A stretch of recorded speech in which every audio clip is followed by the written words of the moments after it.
5 things that you need to do before Dark and Darker wipes. Now, ladies and gentlemen, it's getting close. I won't lie. 6 days left. It's not that much time, but everything that I say on this list, you can get done in the next 6 days if you manage your time well. So, jumping right into it. Number one thing, I'm sure you know this if you're watching this video. I'm sure you're interested about the game, but if you like Dark and Darker and you want to continue to play for the future, what you need to do, what you have to do, is get Demigod. Like, come on, bro. What are you bad? Like, come on, get Demigod. There are hundreds of guides on how to do it.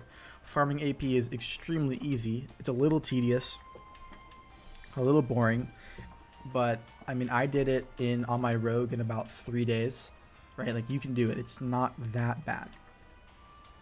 I have a video on my channel, I'll post here, that explains how to do in the ice map. Now, they did change that, and you can only play solo on the goblin caves now. So, you know, keep that in mind. It's a little harder now that they changed the map rotation, but it's still very possible, right? So don't lose heart.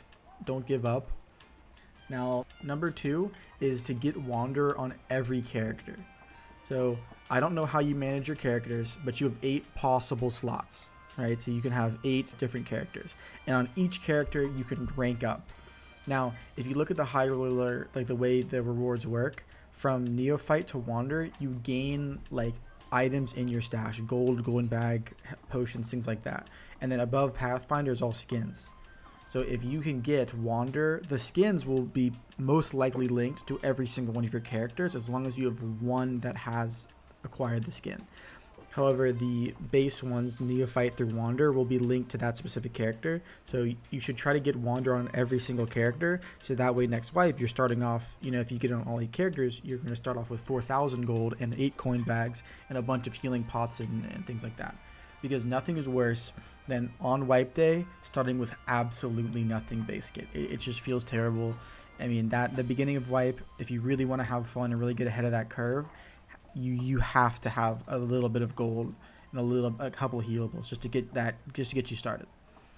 Now, a little sub tip is, because there's 2 launchers, you can actually I bought the game on Chaff and on Blacksmith, and so I'm doing the same thing, getting another 8 characters to Wander on Blacksmith as well.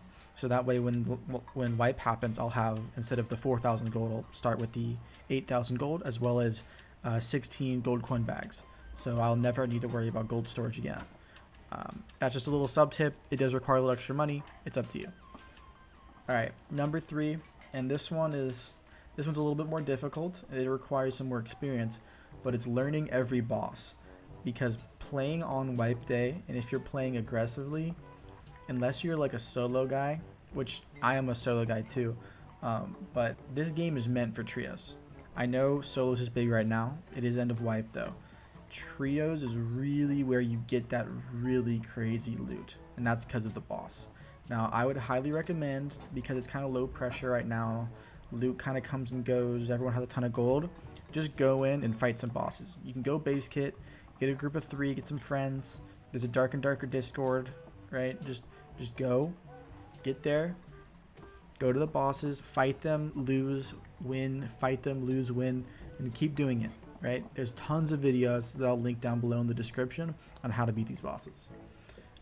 Lich is easy. Ghost King just requires the jump mechanic, and then the Warrior, you're going to need to watch a couple of videos and get some experience on, but it's really not as hard as people make it out to believe. Number 4, and this is a pretty easy one, just know the maps. I mean, it's okay to be a new player. Trust me, I was once a new player, and kind of getting there, it takes a little bit, but the maps are online. If you look up any map, you'll see it online. If you watch some YouTube videos, you'll kind of get it. Just by playing the game, you'll start to understand every module, but you need to know every map, and that includes Inferno. You have to be familiar with Inferno if you plan on going down there. One wrong move in Inferno and you're dead, and probably your whole party's dead as well. So just know the maps before you need to go, so that way you're good to go for wipe. Now, number 5 is specific to how you want to experience the wipe. So the first wipe of the game, which happened 90 days ago, or about 90 days ago, everyone everybody had their trios ready, and there was a big rush for bosses and getting demigod, and like the top trios were fighting each other. Now, you don't have to do this, right? You don't. It takes a lot of experience. You really need to know what you're doing to be like one of the top trios and really going for that spot. But you don't need to be that, right? The best way to farm gold in this game is killing boss, and that's also the best way to get experience. Just learning how to play the game is PvP, loading into trios, and killing the boss, right? If you get a unique, you're set for wipe on gold, right? It's literally the best way to guarantee a great wipe, and it's the most fun at the beginning of the game when everyone is most competitive and there's the most players online. So my recommendation for number 5 is get a trio and start practicing now, right? I don't care how you get the trio. Go meet them on the Dark and Darker LFG Discord. It's in the normal Dark and Darker announcements Discord. Just scroll down a little bit. There's an LFG North America or wherever you're from, and it's easy to find players. There's tons of people in there that are always willing to play. All right, so find your trio. Make sure you guys are on for wipe, and practice now. Practice bossing now. Go in base kit and just fight. And if you lose, oh well, you win in base kit anyway. It doesn't really matter, right? So do that over and over again, and hopefully when wipe day comes, you can be out there boss smashing and hoping and praying for artifacts just like me and my trio. So good luck for wipe, and keep extracting. Thanks, guys. Hey guys, before we end, I just wanted to say thank you if you made it this far, and I look forward to posting more videos, so I hope that you look forward to watching them. Now, my Twitch is in the description, and I'm sure you've noticed that it's also on the screen as well. So I stream there almost every day. Come check me out and check out my other videos. The next video after this is going to be a what to do at the beginning of wipe. So I'll see you there. Peace.